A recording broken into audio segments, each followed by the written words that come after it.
Hola, mi nombre es Catalina y en el siguiente video te hablaremos de uno de los hechos económicos importantes de la historia de nuestro país, desde 1970 a 1973.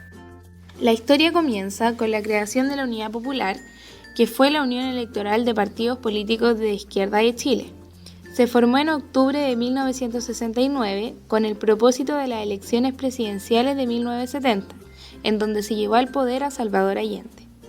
Estuvo conformada por el Partido Radical, Partido Socialista, Partido Comunista, el Movimiento de Acción Popular Unitario, el Partido de Izquierda Radical y la Acción Popular Independiente, uniéndose la Izquierda Cristiana y el MAPU Obrero y Campesino.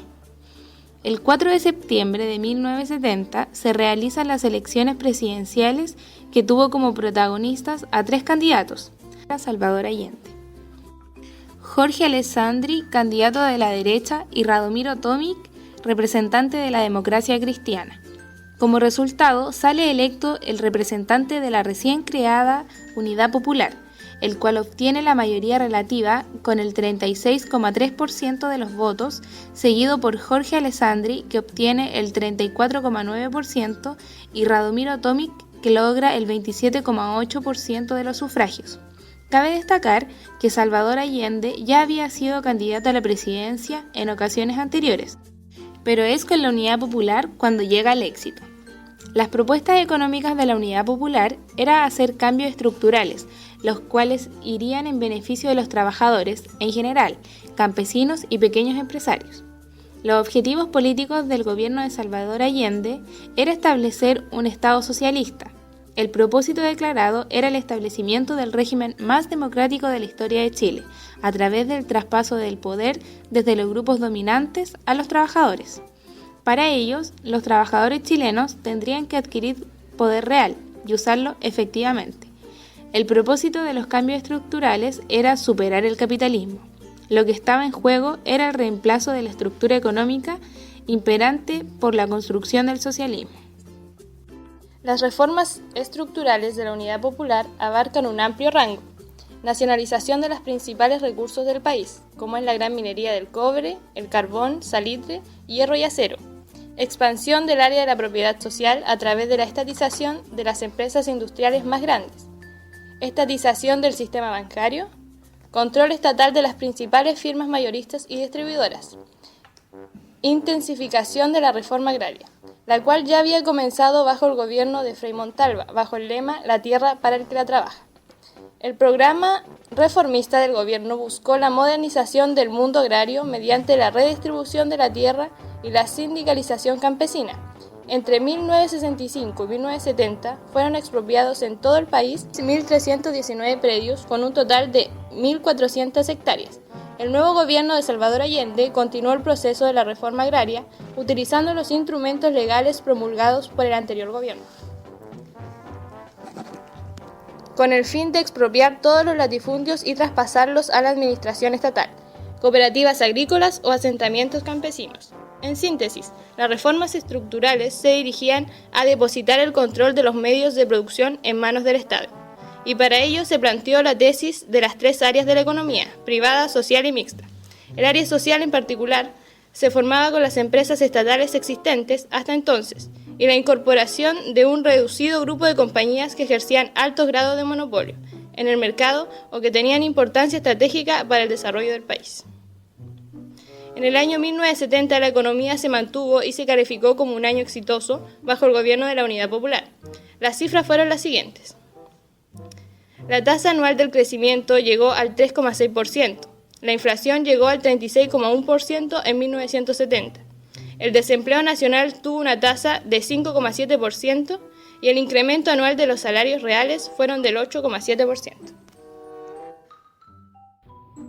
Fueron en los primeros meses de 1971 donde se iniciaron las primeras reformas sociales, en la cual se encontraba la reforma agraria.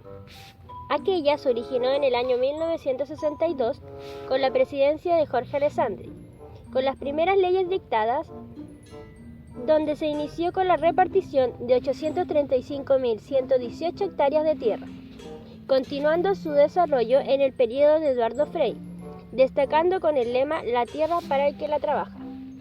finalizando en el periodo de Allende, donde se manifestó que existían personas las cuales poseían terrenos de los que solo se utilizaba una parte de ellas, dejando terrenos abandonados. Es por ello que el gobierno decide expropiar terrenos para asignarlos a la agricultura.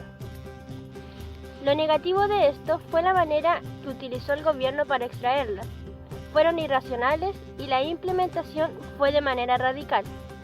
En su primer año de gobierno ya había expropiado la misma cantidad de terrenos de lo que hizo Frei durante todo su gobierno. Luego, con el paso del tiempo, continuó con la nacionalización y estatización del cobre. El primer paso de este proceso lo constituyó Eduardo Frei y su programa reformista de la Revolución en Libertad, cuya línea económica proponía un conjunto de reformas estructurales, destacando una nueva política cuprífera conocida como la chilenización del cobre. Al término de su periodo de gobierno, el camino de la nacionalización de la gran minería del cobre quedó abierto y fue recogido por Allende para seguir desarrollándolo. Allende anunció la llamada nacionalización de las empresas mixtas que operaban en Chile, proceso que nace con una modificación realizada en el artículo 10 de la Constitución Política del Estado de Chile, la cual hace referencia al derecho de propiedad y se agrega una disposición transitoria. Mediante esa declaración, aprobada de forma unánime por el Congreso Nacional, pasaron a dominio nacional todos los bienes de las empresas extranjeras productoras de cobre en Chile, tomando el Estado de Chile posesión material inmediato de sus instalaciones. El capital de las compañías extranjeras pasó al dominio de la Corporación del Cobre, Codelco.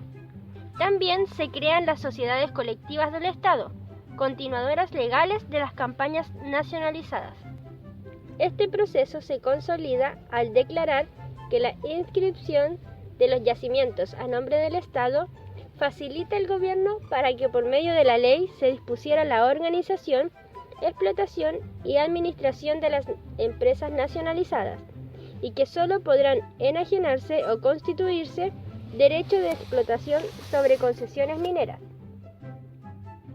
Como consecuencia de lo anterior, se dictaron nuevos decretos ley, donde se creó la Corporación del Cobre de Chile, Codelco, empresa del Estado que agrupa estos yacimientos existentes en una sola corporación minera, industrial y comercial, con personalidad jurídica y patrimonio propio, de duración indefinida que se relacionará con el gobierno a través del Ministerio de Minería. A finales de 1971, los partidos de oposición organizan la llamada Marcha de las Cacerolas Vacías, por el desabastecimiento que existía en el país hasta ese entonces, la cual se transforma en la primera gran movilización anti-unidad popular. A comienzos de febrero de 1972 comenzaron los primeros indicios de la crisis económica. Allende se reúne con los líderes de la Unidad Popular y los técnicos del gobierno en el Arrayán para analizar cambios en la política económica.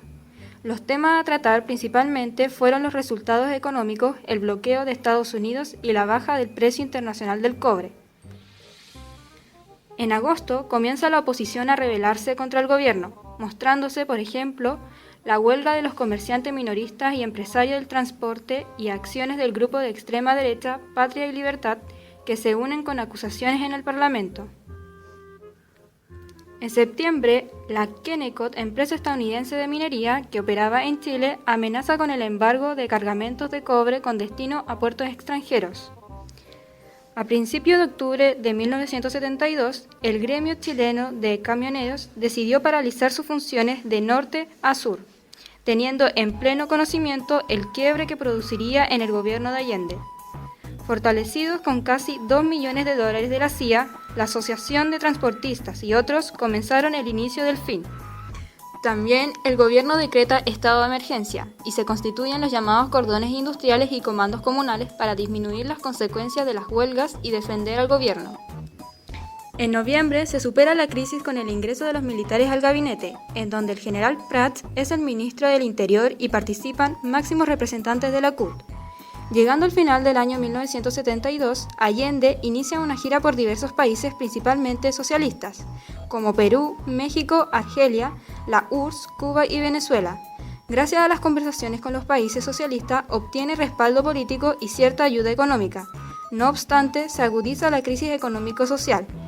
También habla ante las Naciones Unidas denunciando la agresión de los monopolios internacionales contra Chile. Además, inicia conversaciones con Estados Unidos para renegociar la deuda externa y pagar compensaciones a las compañías de cobre nacionalizadas. Los datos más relevantes para este año fueron: la inflación superó el 200% y el déficit fiscal superó el 13% del PIB. El crédito interno al sector público creció en casi 300% y las reservas internacionales cayeron por debajo de los 77 millones de dólares. Los salarios reales cayeron un 25%. En 1972 la inflación aumenta vertiginosamente para terminar ese año en 260,5%. Comienza la escasez no tanto porque la producción global estuviese cayendo, sino que al haber abundancia de dinero las personas comienzan a acaparar los productos. El mercado negro creció a medida que más y más actividades se retiraban de la economía oficial. El mercado negro acrecentó la distancia entre sus precios y los oficiales. Se inició un círculo vicioso. La inflación reprimida alienta a la economía informal, lo que reduce los ingresos fiscales y provoca un aumento en los déficits y una inflación aún mayor. Durante 1972 hubieron dos intentos para estabilizar la economía chilena. El primero fue en febrero, en donde los controles de precios fueron el principal ingrediente. A mediados de 1972 era evidente que el programa de estabilización de febrero fue un fracaso.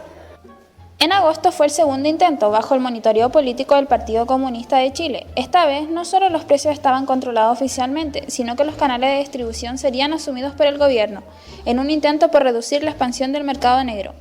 Este programa se basó en una devaluación masiva del escudo, moneda del curso legal durante estos años. El gobierno anunció que había redactado una nueva política salarial basada en el aumento de los salarios públicos y privados en una proporción igual a la tasa de inflación acumulada entre enero y septiembre. Además, la nueva política señalaba ajustes salariales más frecuentes. En 1972 comenzaron los rumores del golpe militar en la población. Estados Unidos suspendió los créditos para Chile. También usó su influencia para obstruir los préstamos del Banco y del Banco Interamericano de Desarrollo y trató de obstaculizar la renegociación de la deuda externa chilena. A comienzos del año 1973 continúa la existencia de un mercado negro, esto producido por distintas causas económicas que se venían arrastrando de las medidas tomadas en el gobierno de Allende, como la nacionalización de empresas que bajo sus dueños funcionaban de buena manera, lo que trajo consigo una seguidilla de huelgas. Por otra parte, el gobierno ordenó al Banco Central aumentar el dinero circulante, que en un primer momento no provocó inflación, pero sí aumento de la demanda, por lo que escasearon todo tipo de artículos. Además, la fijación de precio de ventas y su distribución de productos que controlaba el Estado hizo que para los comerciantes resultara poco rentable su actividad, por lo que decidían aumentar sus ganancias vendiendo ilegalmente, a través de una red de distribuciones informales. Comenzó con productos masivos como cigarros y juguetes, pasando luego a productos de primera necesidad. Mucha gente compraba más de lo que necesitaba, pues había un ambiente de inseguridad al futuro. Luego vino el golpe militar, el 11 de septiembre de 1973, al mando de los comandantes en jefe de las Fuerzas Armadas que terminaron con el mandato de Salvador Allende. Durante este periodo, Chile sufrió una importante transformación económica, política y social. Paralelamente, sucedieron sistemáticas violaciones a los derechos humanos que dejaron profundas secuelas a la sociedad chilena. Al principio del golpe militar, la inflación era por sobre el 500% anual, la producción era muy baja en todos los sectores y además estaba la crisis económica mundial por las alzas del precio del petróleo. Al comienzo se optó por medidas monetarias como fue la devaluación de la moneda nacional y congelamiento de remuneraciones. En esta época se implementó el modelo neoliberal, en el que el Estado ya no es propietario de los medios de producción, sino que estos quedan en manos de privados. La base teórica de esta tendencia fue un texto conocido como El Ladrillo, en el cual economistas que habían estudiado en la Universidad de Chicago, los llamados Chicago Boys, que luego de analizar la situación del país propusieron este modelo económico. Los objetivos de este documento son tasas de crecimiento sostenidas, terminar con la pobreza, lograr un pleno empleo y descentralizar la economía. En esta época se cambió el escudo a peso, Se establecieron bajos aranceles para la importación y exportación de productos no tradicionales, se mantuvo un dólar fijo de 39 pesos y se incentivó la inversión de capitales extranjeros. Además, se terminó con la reforma agraria y se privatizaron numerosas empresas estatales importantes, aunque la Corporación del Cobre Codelco siguió en manos del Estado. Por otra parte, aumentaron los gastos en defensa, sueldos y beneficio de las Fuerzas Armadas. También se creó una ley que determinó que el 10% de las utilidades anuales, producto de las exportaciones de cobre, destinarían a la compra de armas. En cuanto a salud, vivienda e infraestructura, disminuyó notablemente en los primeros años del régimen militar.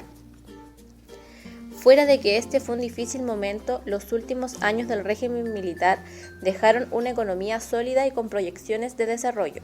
Se produjo una diversificación de la economía al exportar productos diferentes a los tradicionales y competitivos al mercado internacional. Además, se modernizó el Estado, no solo privatizando empresas estatales, sino también servicios como salud y educación.